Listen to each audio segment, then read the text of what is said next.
Мы настолько запутались, не только запутались, чтобы выжить, заработать. Мы какие-то ценности мы делаем вид, что их вообще не было у абхазов, и как будто в мире их нету. Мы начинаем так себя вести, как объяснить, да, когда сегодня мы выбираем депутата, знаем, что это всю жизнь он только, преступник, он должен или в тюрьме сидеть, или должен быть, или еще, когда ходит, просит, чтобы избирали, смотришь, кто приходит, просит, чтобы ты голосовал, и все такое. Мы же видим абсолютное большинство, то, что было в 90-е годы в России, вот сейчас у нас, да, чем больше ты хам, тупее, и твоя самоуверенность и воля от тупости и хамства, от огромного желания воровать и жрать, и зарабатывать, и эти люди, которые живут этими ценностями, они начинают двигать сегодня, двигать политическую волю, двигать духовную волю. Знаешь, это как сделать, чтобы их не было? Это каждый должен. Как сделать? Я не знаю, должна быть, мне кажется, мы к этому тихо идем. Мы должны друг другу правду говорить. И чтобы правду говорить, надо иметь на это право, готовым. Надо назвать вещи своими именами. И у нас на это не хватает воли, у нас не хватает смелости. Нам кажется, мы как-нибудь пройдем, но не пройдешь. В этой маленькой стране, в этом конкурентном страшном мире, который сегодня мы признаны, все, что мы делаем, настолько должно быть с чувства правды и профессионально, что бы мы ни делали. Тогда есть право жить после всех погибших ребят. Если мы работа над самим собой днем и ночью. Все, что качественное, опыт в литературе, в музыке, брат, любой политик сегодня, если человек не читал ни одну страницу нормальной книги и ни одну фразу хорошей музыки, и он управлять народом или группа людей не имеет права.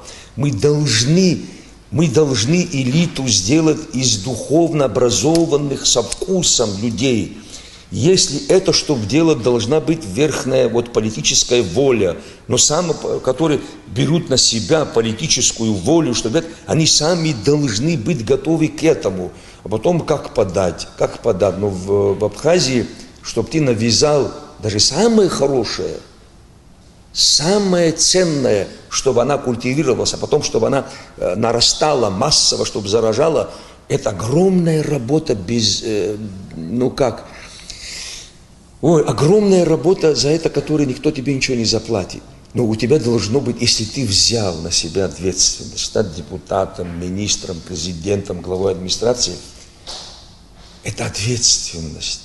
Чтобы ты взял на себя эту ответственность днем и ночью, чтобы ты жил. И днем и ночью ты должен работать над самим собой и своей жизнью, жертвенностью. И получая огромное удовольствие, ты должен заражать и делать эту действительно нравственные моменты, чтобы люди нормально себя вели во всех отношениях, не закрывать глаза, не бояться, говорить друг другу правды. У нас этого сегодня мало, конечно, очень тяжело. Очень важно, как сделать, чтобы ценилось, когда человек действительно служит. Даже я смотрю, да,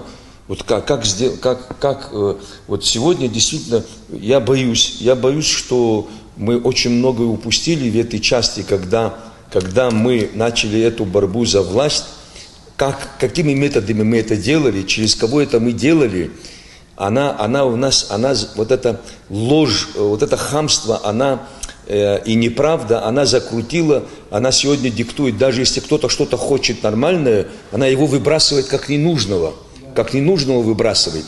Очень хочется надеяться на молодых, я не знаю. Это мое поколение, которое пережили все эти большие потрясения политические в социальной жизни, да. Очень хочется надеяться на молодых, что придет такое молодое поколение, дерзкое, которые который будет совершенно другим языком говорить. Если не придут такие, очень тяжело будет. Очень тяжело, потому что и никогда у нас в нашей реальной сегодняшней среде и в нашей политической из севера, из востока, из запада, вот политическая ситуация наша сегодня, что вокруг происходит, никогда мы никому не нужны будем, и ничего ценного для нас самих себе мы не сделаем на этой земле, если все-таки мы, каждый не будет искренне, честно, открыто заниматься своим делом, которое он готов и который он может. Это очень важно сегодня в политике. Сегодня, которые работают, ну что, министр получает 6 тысяч рублей зарплату, ты хочешь сказать, что на это 6 тысяч человек живет? Как этот ложь поменять?